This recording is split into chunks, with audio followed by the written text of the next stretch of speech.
Hey Fasad, and welcome back to another freaking video. Wow, long time no chat. This is bringing back some memories of fond times. I'm always calm. Oh, wow. I missed the YouTube life. I don't know if it missed me. Okay, yes. Anyways, long time no chat. Um, Good to be back and just sit back and relax, cause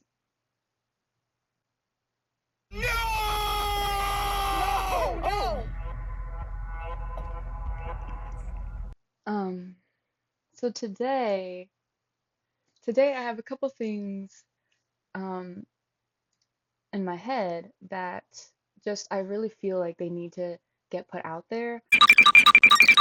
But damn, this is gonna need a lot of editing because I am already doing a lot of this.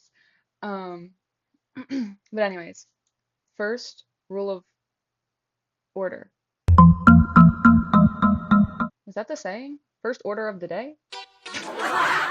Uh, okay, first discussion point.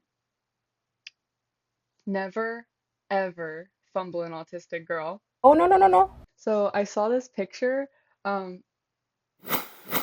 on Pinterest. Yes, because Pinterest memes sometimes they go hard, okay? Um, that's like wow. I feel like on the people like always like put the tier. It's like TikTok, Instagram Reels, YouTube Shorts, and then Pinterest memes. We don't have to talk about it. But they go hard, trust, trust, trust. Um, so yes, I found this Pinterest meme and I was like, wow, you're preaching to the choir, my friend. Um, this is like the hard truth that a lot of people are gonna have to find out if they ever decide to associate themselves with a neurodivergent woman um, in a romantic sense. Um, and I'm not talking about the girls who are like, oh my God, like I'm so autistic because like I saw this one meme about autism and I'm so socially awkward. Ask me if I'm autistic. I'm autistic as shit. Look at that. Somebody asked me if I'm autistic. I'm autistic as shit. Like not those types of not that not but like the ones who spent hours and hours like researching, doing all the stuff, literally scrolling through the DSM like uh, uh yeah, you know who I'm talking about. Like the ones who like collect Littlest Pet Shops and stuff. But yeah, let me just say, if you fumble this type of autistic woman, I think you're going to need to take a step back and do some reflecting. Like, are you okay? Journaling, some therapy, because you don't realize what you have, babe. If an autistic or neurodivergent, let's just broaden it to neurodivergent. If a neurodivergent woman lets you into her life, trust and believe that is a gift sent from the universe, sent from God, whatever language you want to use here. And I'm not playing around. I'm not playing around. Like, this woman has such a deep and complex internal world. And if you get to see, like, if she lets you see into that world, if she lets you experience that and share that with her, that's a big deal, bro.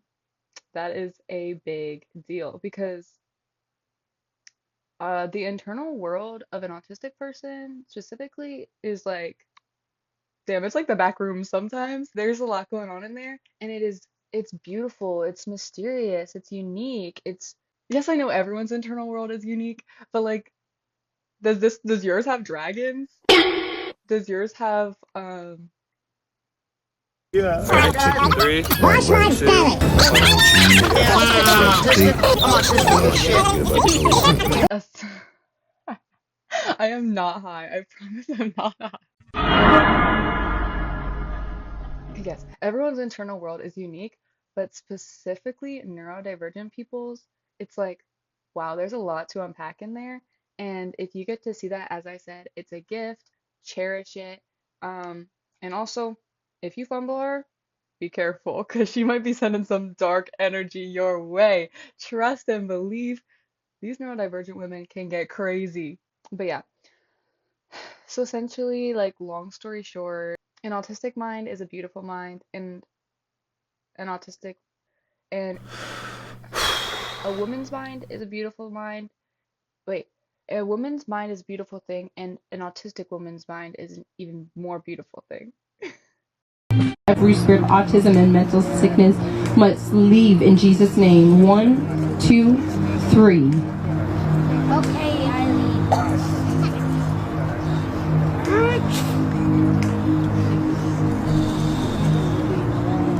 What just happened?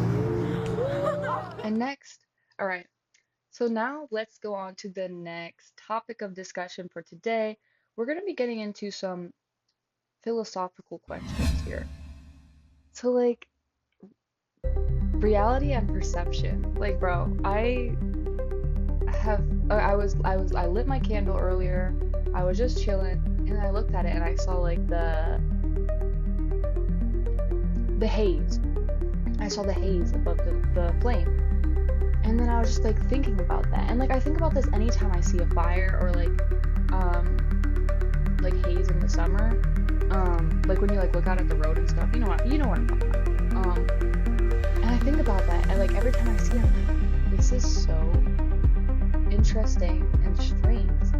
If our perception, like what we see, can literally be altered, yes, I know it is light being like doing all like the science. Like I know the science. Like I don't know how to like actually explain it, but like I'm sure you guys know the gist. Like the light is being bent from the particles from the fire, and it's like moving the photons. Like I can't explain it. Like that's crazy. That literally like the world we see can be altered by the elements. Wait, because water too.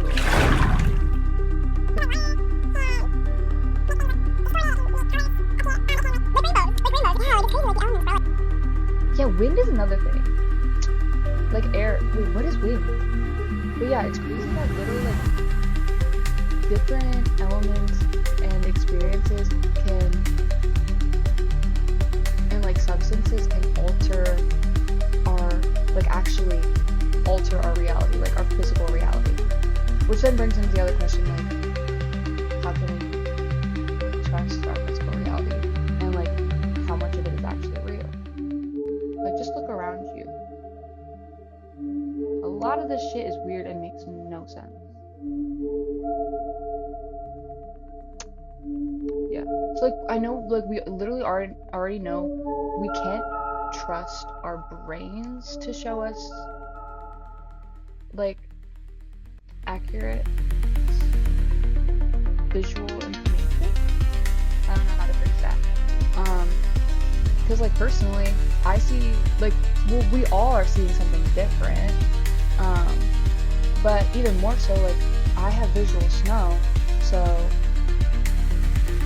literally my perception is being altered by my brain.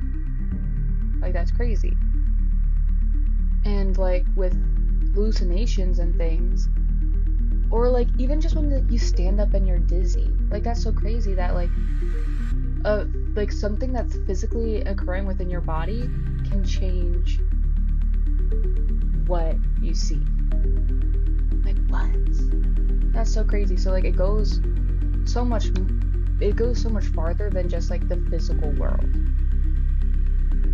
And then like if you have ever experienced a hallucination, which like maybe there have been more, but there's one key situation that I can think of where I literally hallucinated a person in front of me that was not there. My mental and physical state may have been altered, but that shit was real. Like, but it wasn't. You know what I mean? Wait, it wasn't. It wasn't real, because think about it. The person wasn't actually there, but it was real in my present moment when I was experiencing it. So it was real to me in the present, which is the only time that anything actually exists. The past and the future don't exist. Huh? Like they're not existing, because existing is a present current thing. So they don't exist. So that in my reality in that moment, seeing that hallucination was real. Huh? Yes? No? Leave your thoughts below, guys. So then that kind of like leads on more to like questioning reality, like the allegory of the cave. I think you can't. I honestly think you can't say something is not true until it can be proven not true, which is kind of impossible. But I think it's like we're all what we're viewing is just a shadow or like a reflection being created by something or someone else, correct? People are chained in a cave and forced to look at the wall. There's fire burning behind them, and then puppeteers holding up objects that make shadows on the wall. Someone is freed and then sees the true world. Whoa, after they're blinded from the sunlight and then pain, honestly. Yeah, I think this can be used in like spiritual discussions, but then obviously like the cave is where we are, and what we are seeing is just a shadow. Unless I'm the puppeteer, I don't know. And then even then, how do I know what I'm seeing is real? How do I know if there's someone else making me think that I'm the puppeteer? So yeah, then this leads into my other point of discussion in the philosophy section, absurdism. And this brings us into our final topic in the philosophy section, which is absurdism. Alright, so thank you for sitting through this video that kind of didn't really have any point. Maybe like life. Thank you for watching, and smash all the buttons, of course. And I will see you in the next freaking video.